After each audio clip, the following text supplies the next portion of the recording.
Hello and welcome to a new video from Mountain Moving Press. If you are new to this channel, please consider subscribing, pressing the bell notification button and joining us in this prayerful journey. Today, our reading is from Psalm 3. O Lord, how many are my foes? Many are rising against me. Many are saying to me, there is no help for you in God. But you, O Lord, are a shield around me, my glory, and the one who lifts up my head. I cry aloud to the Lord, and He answers me from His holy hill. I lie down and sleep. I wake again, for the Lord sustains me. I am not afraid of 10,000s of people who have set themselves against me all around. Rise up, O Lord, deliver me, O my God, for you strike all my enemies on the cheek. You break the teeth of the wicked. Deliverance belongs to the Lord. May your blessing be on your people. Reflection. The opening statement of the psalm tells how an individual's life can be made miserable with the rising of a multitude of enemies all around oneself.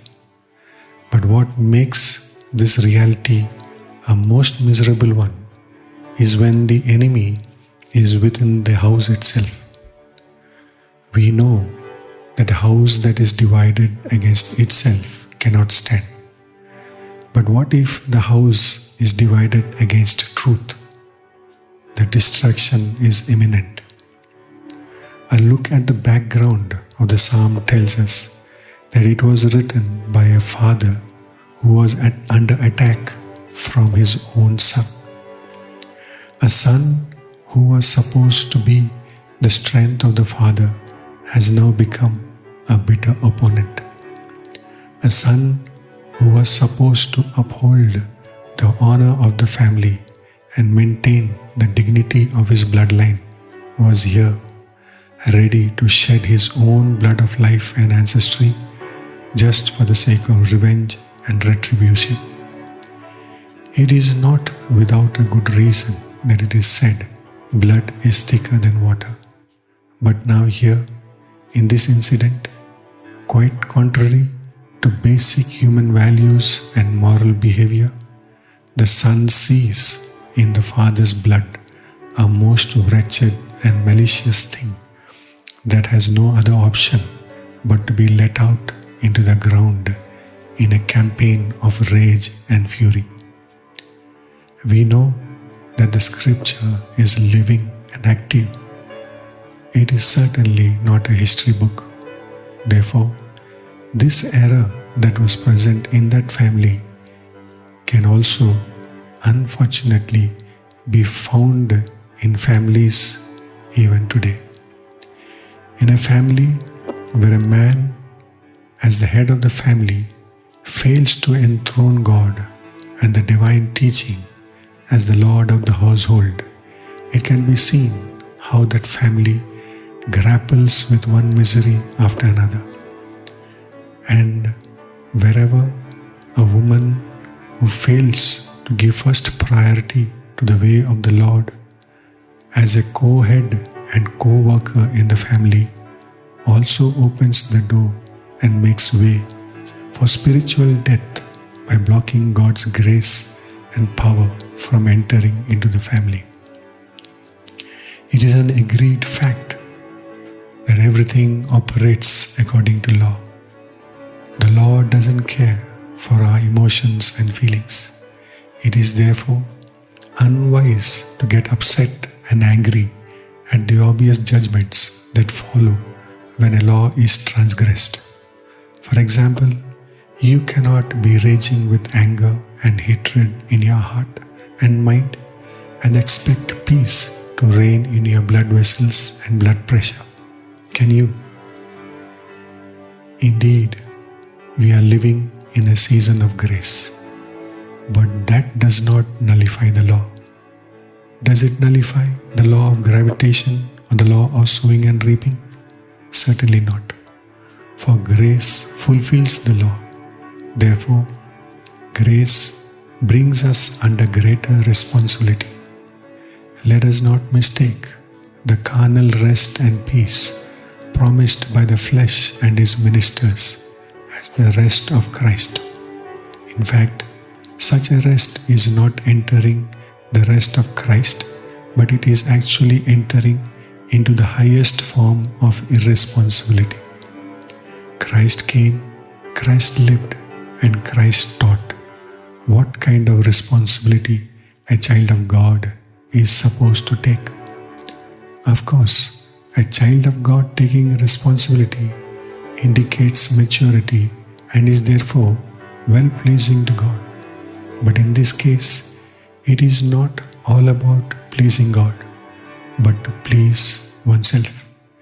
It is more about pleasing oneself. For nothing pleases a child of God's soul other than and more than the prospect of his or her taking up the same responsibility that they have seen the Father taking upon himself. The teachings of Christ are the eternal pillars that teaches all members in a family how to take up the divine responsibility of being a child of God. Therefore, every man who doesn't take up the responsibility to grow in loving his wife with greater and newer intensity and intention, and every woman who fails to grow in wisdom and humility that comes by obeying the husband, will eventually produce one or the other kind of Absaloms in the family. The one who fails to honor his or her parents. In India and in other Asian countries, we see the beauty of God's wisdom at work in non-Christian families so abundantly. How beautifully the law written upon the heart is bearing fruit.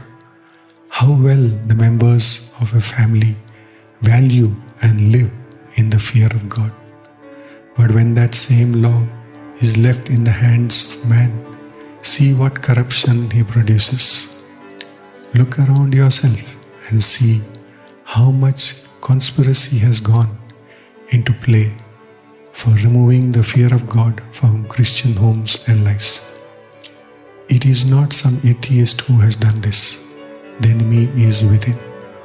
But we shall continue to hope and trust in God and appeal to the mercy of God to lead all people to repentance. Truly, there are foes within the house and within the church. Let us therefore be inspired by history and by the wisdom in the scripture to trust in God increasingly. Let us know God in a deeper way by fellowshipping with His Word and His Spirit as our essential daily bread and food on a regular basis, so that in knowing God better, we may be able to trust Him better, so that all the promises of healing, deliverance and protection that Psalm 3 and the rest of the scripture promises may be fulfilled in our lives, in our families and relationships. Let us pray. O God, You are a truly loving Father. I appeal to You to reveal to our carnal and sinful mind and understanding that when You use the words should and must in Your conversation with us, it is a demonstration of the same unconditional love that You revealed at Golgotha. Sovereign Lord, help us to recognize that it is Your Spirit, the same Spirit of truth, that inspired the teaching on grace as well as the teaching on the law. O God, raise our ability to perceive and grasp the truth that is presented to us in the teachings of Jesus. Help us to recognize that the summary of the teachings of Christ is Christ Himself. Deliver us from our weakness to fall for cleverly guided ideas and doctrines. Lord, anoint us and empower us as you empowered your firstborn in the wilderness to recognize and detect the guided missiles of false doctrine from penetrating and exploding in our families, and thereby breaking and scattering them into far-flung bits and pieces.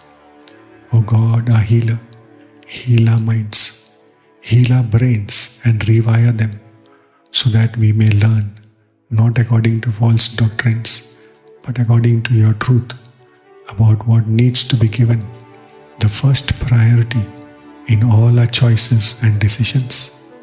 Lord, help us to see and use our free will with your wisdom. Let your wisdom and your faithfulness and your generosity guide us to discern whether you have given us a free will or not in the first place. O God, teach us the basics of Christian life, just as the way you taught your Son Jesus. Help us to set the right foundation for a right living and moving in the right direction towards the right destination for the fulfillment of all your blessings and promises, especially the ones mentioned in Psalm 3, through Christ, your holy servant, our Lord and Savior. Amen. Our Father, who art in heaven, hallowed be your name. Your kingdom come, your will be done on earth as it is in heaven. Give us this day our daily bread, and forgive us our trespasses, as you also forgave those who trespass against us. And do not bring us to the time of temptation, but deliver us from evil. Amen. Hail Mary, full of grace, the Lord is with you. Blessed are you among women, and blessed is the fruit of your womb, Jesus. Holy Mary, Mother of God, pray for us sinners, now and the hour of our death. Amen. Hail Mary, full of grace, the Lord is with you. Blessed are you among women, and blessed is the fruit of your womb, Jesus. Holy Mary, Mother of God, pray for us sinners, now and the hour of our death. Amen. Hail Mary, full of grace, the Lord is with you. Blessed are you among women, and blessed is the fruit of your womb, Jesus. Holy Mary, Mother of God, pray for us sinners, now and the hour of our death. Amen.